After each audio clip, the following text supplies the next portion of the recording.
All right, guys and girls.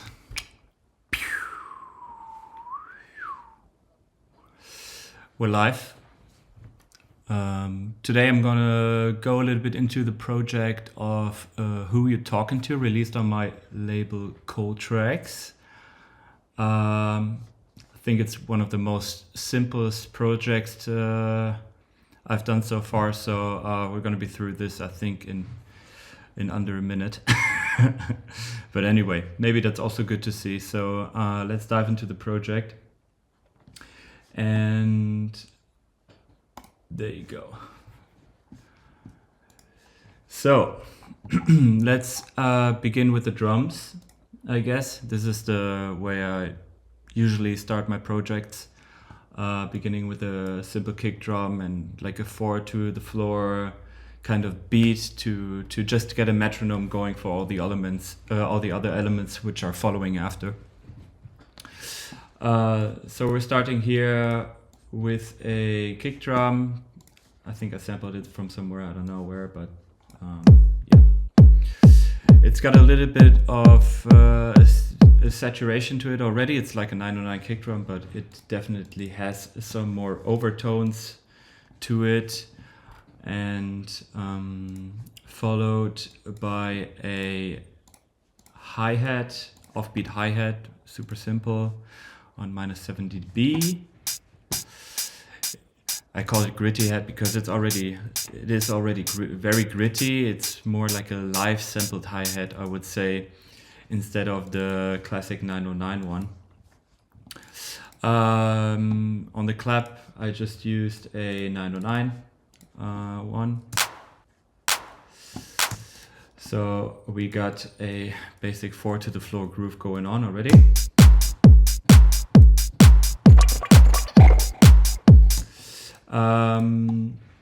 For a little bit of a shuffle later, I also have a closed hi-hat sitting here, which comes in at every, what is it?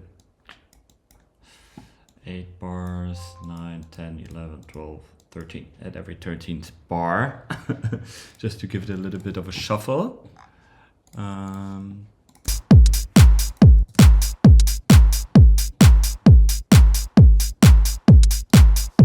The intros are usually very, very simple, just to be able to mix in the tune properly.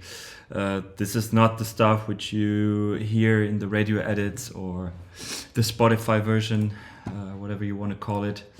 But for drum intros, it's good to keep it simple and just have these like that to mix them in properly.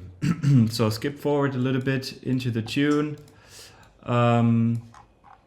We are being introduced with some kind of like glitchy modular talking synthes, more FX than actual vocals, I think, but they fitted very nicely along with the rest of the vocal, which I'm going to show you later. So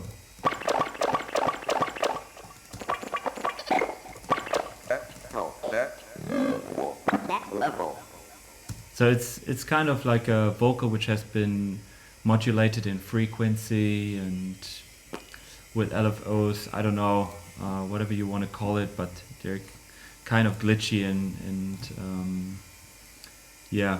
After.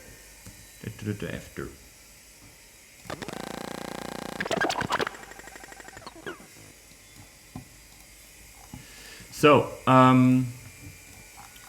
we got these in the intro as well, just to introduce the track a little bit, to give a little bit of what's coming in later of the track. And not just have the 4 to the floor beat kicking, you know, solely. So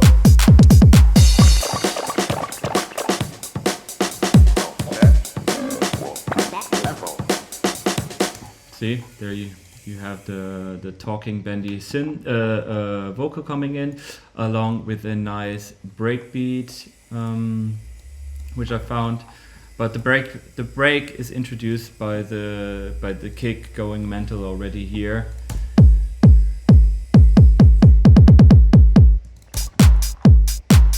And crash. So I like to use these in the breaks. Usually that's why they're also called breakbeats, I guess. But the original break, which I cut up to be for it to be like this, was this one.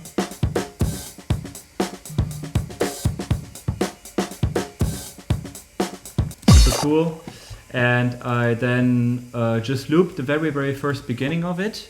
You know,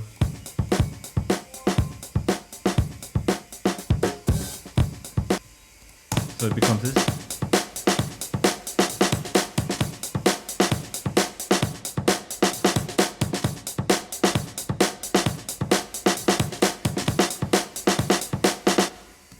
You know, and then towards the ending of the break, I introduced a little bit more of the snare, copied it from here also to here, you know, to create some kind of a drum roll towards the end of the break.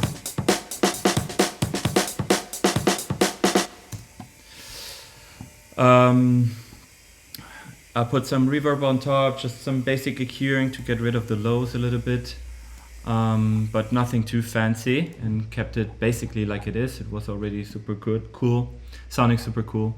So no need to change it if it's already sounding good, I guess. Then I found this dope vocal from MC Rain and Ice Cube.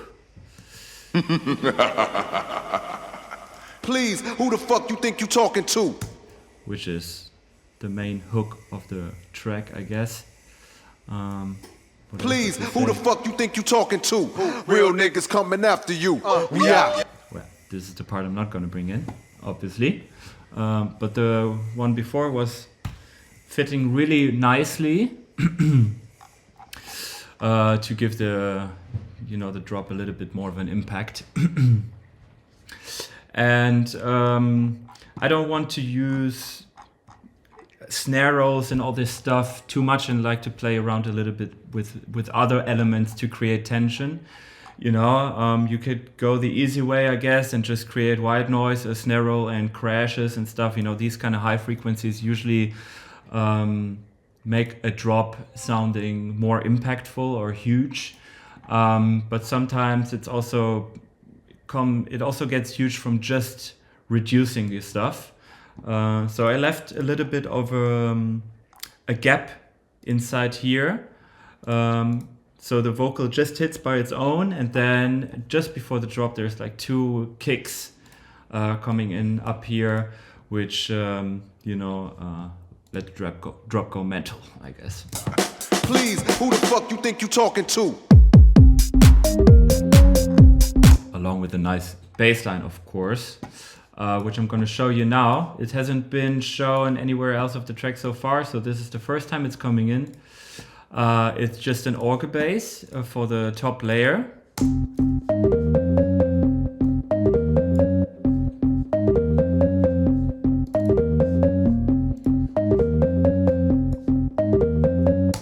It's a 16 bar loop, I would say, because in the beginning the riff goes down a little bit again, you know, you know, so the second one is more of a questioning, which needs to be I don't know, solved, or however the music terminology for it is. Oh, it's even not a 16 bar but a 32 bar loop, you know. So you could see it like this. You know, the resolving one is not being shown here. Then it goes back to the resolve one. You know, with at the very end of the bar following up with a very low one, you know, -2 from the root note. And we have like a really nice bass line here, which has its variations, you know, subtle variations, not too crazy. It's going more crazy towards the further, going further in the track. It goes a little bit more mental, you know, with this one, you know. But for now, this is cool already as it is.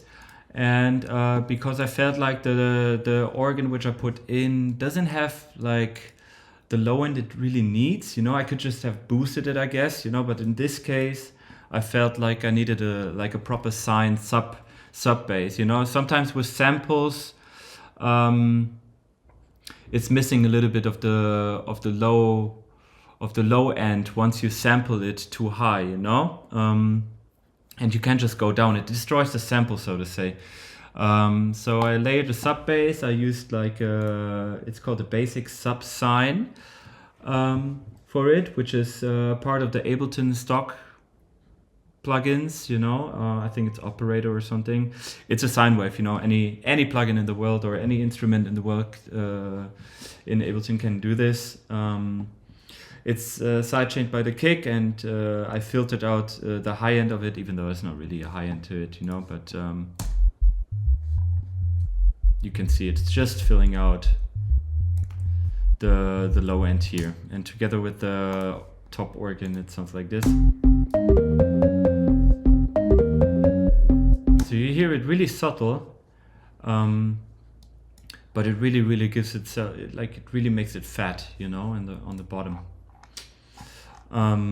So together it sounds like this. Fuck you think you talking to?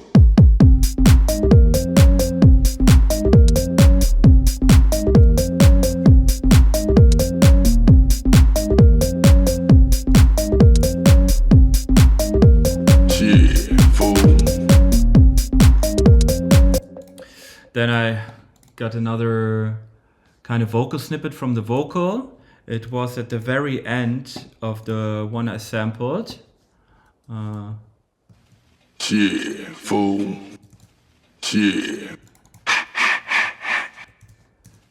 Yeah, these kind of adlibs or something, which are sometimes in the beginning. Most of the time, these kind of things are in the beginning of acapellas or vocals, but here it seems like it was part of the outro. 9-8 shot, bitch. There's the laugh I used in the beginning. So yeah, was cool to kind of do a little bit of a variation as well, and to include some more of the vocal, which I used here before the drop. I synced it up a little bit, you know, with the transients that Ableton creates. So it comes at the off.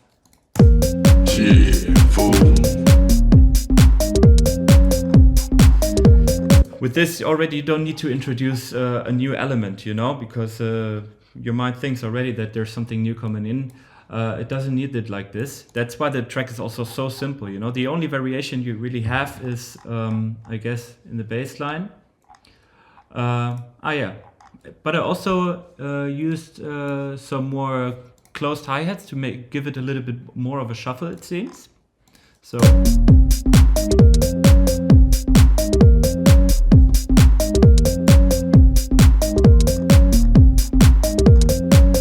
there's a tiny variation in it.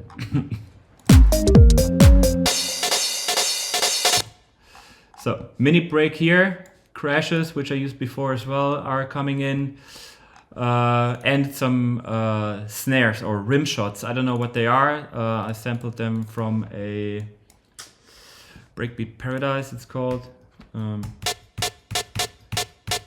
It's more like a garagey rim shot or snare.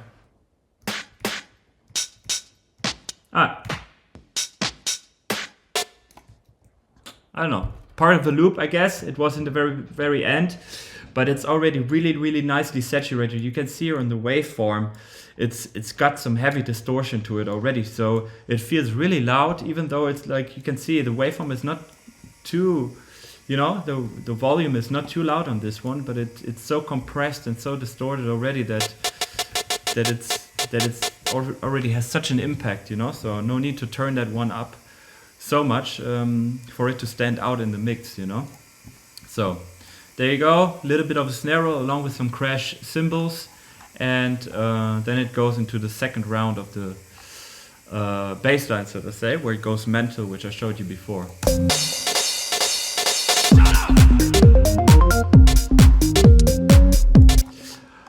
Then I wanted to include a little bit more vocal, but I couldn't find any more snippets in the one that I used before. So I thought like, okay, I'm gonna make the topic a little bit around talking and shutting up, you know, and just listening to the music, you know. So this is the whole theme of the track. So I try to just go into my Ableton search and see if I have any other vocals or snippets or something which could go along with the topic. And I found one that says "Shut up" here. Shut up. The original thing sounds like this. I said shut up! I said shut up. Shut up! Shut up! Here it came isolated in the end. Shut up! Different tonality to the shut up than it had before. And a lot of energy in it, you know, like I think the guy was really annoyed already by someone not shutting up. So this one felt right to include here along with the next bar hitting, you know, so. Shut up!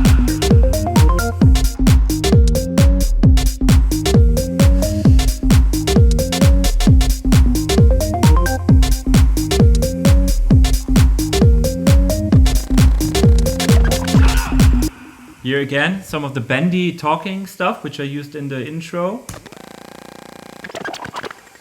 And I didn't have to pitch it, but usually with these kind of things, it's nice if you try to pitch the FX or whatever it is, and if you try to align it a little bit with the root note of the track. In this case, I didn't have to, because it was already, you know, this FX shot that's coming right now. You can see it like an instrument as well, you know, and it aligns really nicely with the track.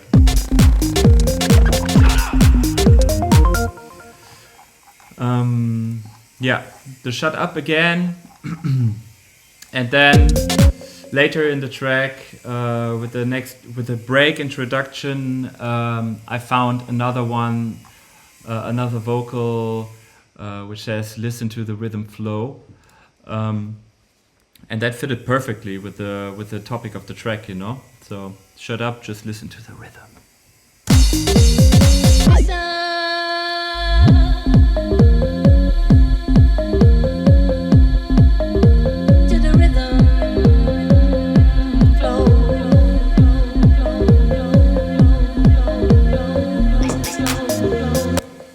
Again, another listen, like a little bit.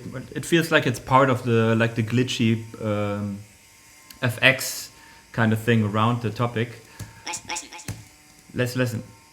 But it says actually, if you play it normally pitched, it says lesson. I used it in the track before. But if you pitch it up, it sounds like listen.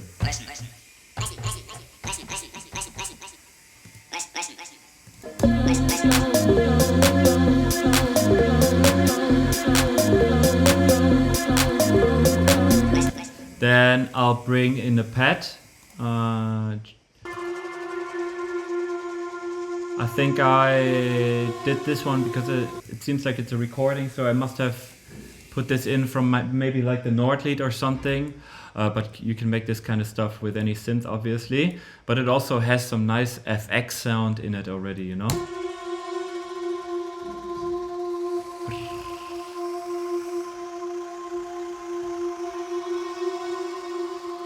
A lot of character to it. It's not just a synth. It's also FX. It has a lot of layers already, you know. So I think like synth wise, I don't have anything else in track. I have a little one coming up later, but you know, it's down to like just two pads or something that I played in with this one. So Breakbeat again. I found another part in the vocal. Best believe we're in the rock the shit all night long. We out. Fake ass ballers who we talking to. We Best believe we're in the rock the shit all night long. Then I got a little bit away from the usual structure of doing a track, you know. Usually you would have everything in 16, 8, 32 bar loops and everything. But I felt like extending this break for 8 bars. You know, so it doesn't really start at the usual spot where where the drops start. You know, sometimes I just feel like doing this, and once you know the rules about this kind of stuff, I guess you can ignore it or choose to ignore it. But it's good to know these kind of things, I guess. You could say it's the drop comes a little bit later, or it comes a little bit earlier, however you want to see it.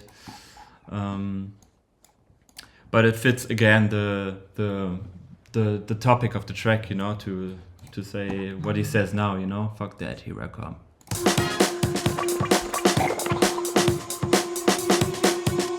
Fuck that, here I come.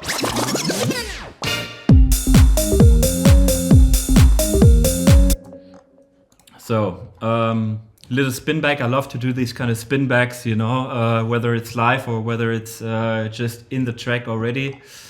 There's like a little rewind FX, which I found. Bam. That, here I come. And a funk hit, which I found. There's a few I have here.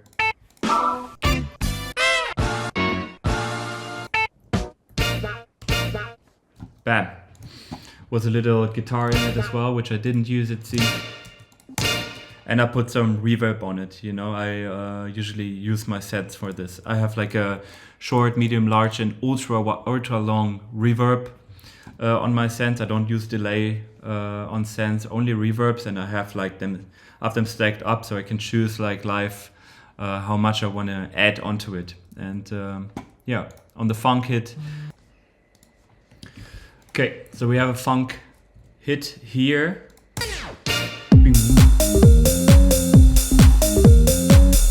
Goes back to the old bass line, which we had before.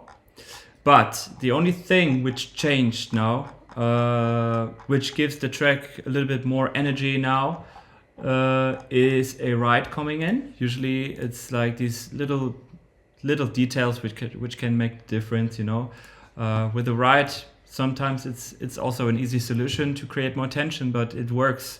So it doesn't even go mental with the rhythm or something. It's just an offbeat hi-hat, which an offbeat ride hat now, which goes along with the drop we had before. But it does wonders already. So there we go.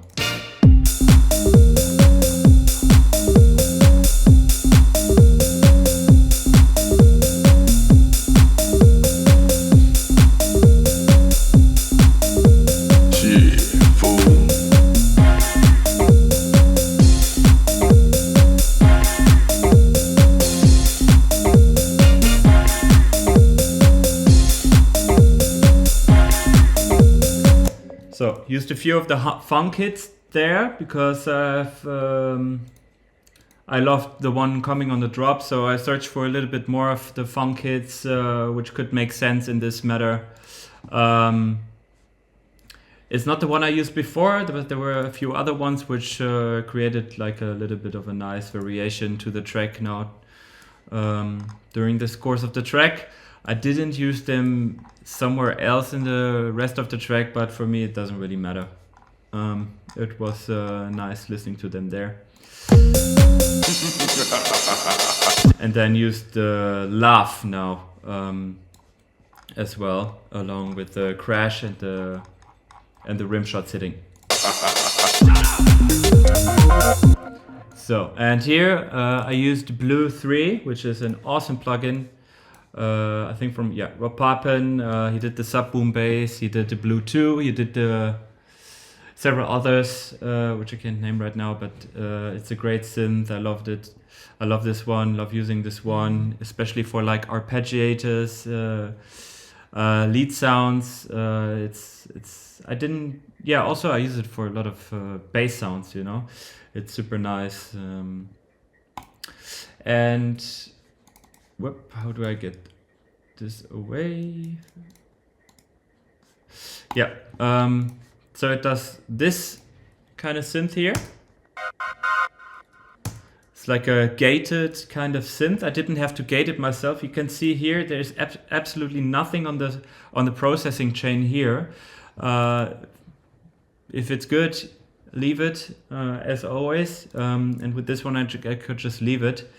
If I tweaked it, I did so in the plugin itself, maybe here on the frequencies or the resonance filters or something. But it seems like I just left it in like it is because it sounds awesome.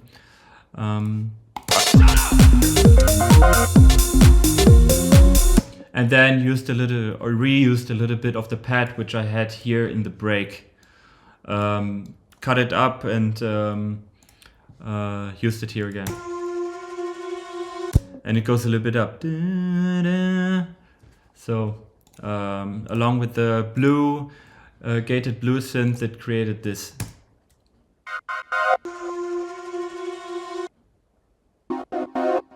And yeah, then an octave down. The same notes here I played and just copied them and played them octave down to give it again variation.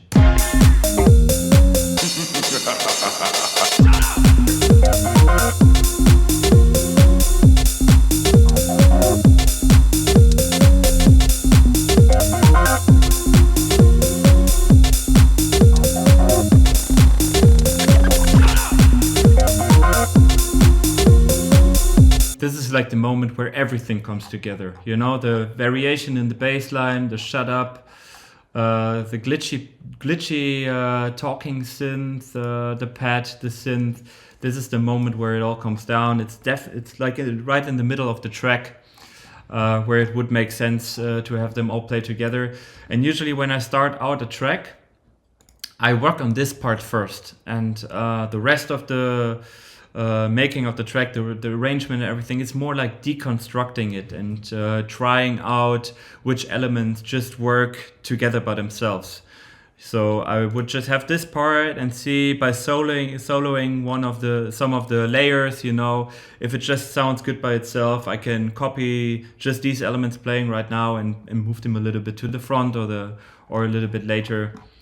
Yeah. So after this part, I reused the listen vocal, but this time I didn't put it in a break situation. I put it in the drop, so to say.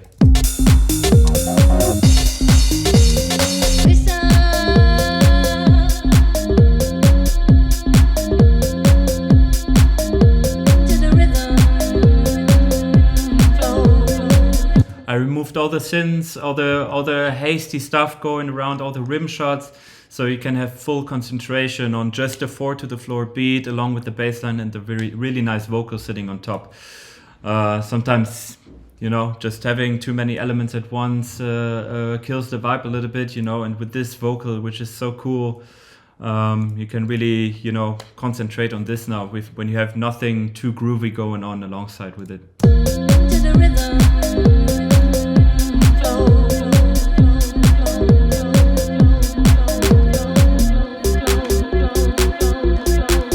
Yeah, and then again, for the last bit of variation, I wanted to do a very last kind of break situation, but I didn't want to just reuse stuff which I had before. So I used one of the elements I already had, which was sounding good, which is the bass line, and try to, you know, give it one last kind of variation to it to hit the listener back with the drop later on. So it was this kind of bass variation I did.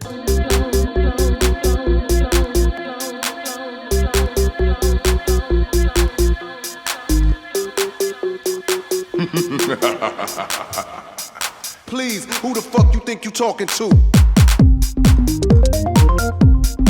And back to the old rhythm, baby. So yeah, I think that was it. Not too many elements in this, as I said before. If you break it down, it looks like it is a really simple project, but shows that you don't really need much more, I guess, sometimes for the good stuff. Not to say that like huge complex projects can't be good or something, but you know how it is. Most of the time, the ones which are like which go quick are the best ones.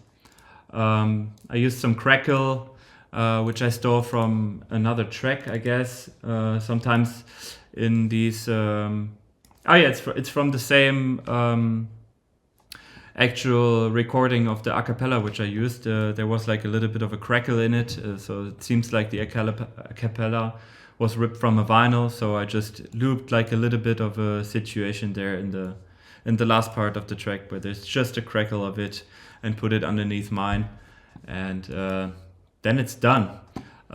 Processing wise, if you click on the drum bus or the top, there's not really that much to it. Sometimes I throw reverb on top of the drums in the break situations, you know, to just reduce it on the drop again, to let the impact be a little bit more impactful. But yeah, processing wise, nothing more than just a few EQs to get rid of lows and stuff. Same with the main vocal.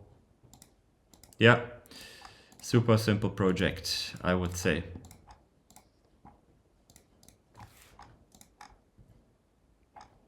Yeah, nothing on it. So nothing to show, I guess. Yeah, thanks for zapping in. This was the first version of the Koltrax Cave, yo. Hope you enjoyed it. Sorry, the camera is not working the whole time. I just saw in between.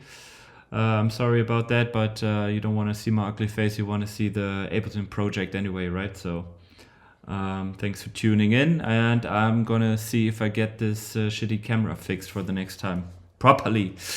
Actually, it's my iPhone, but yeah. See ya.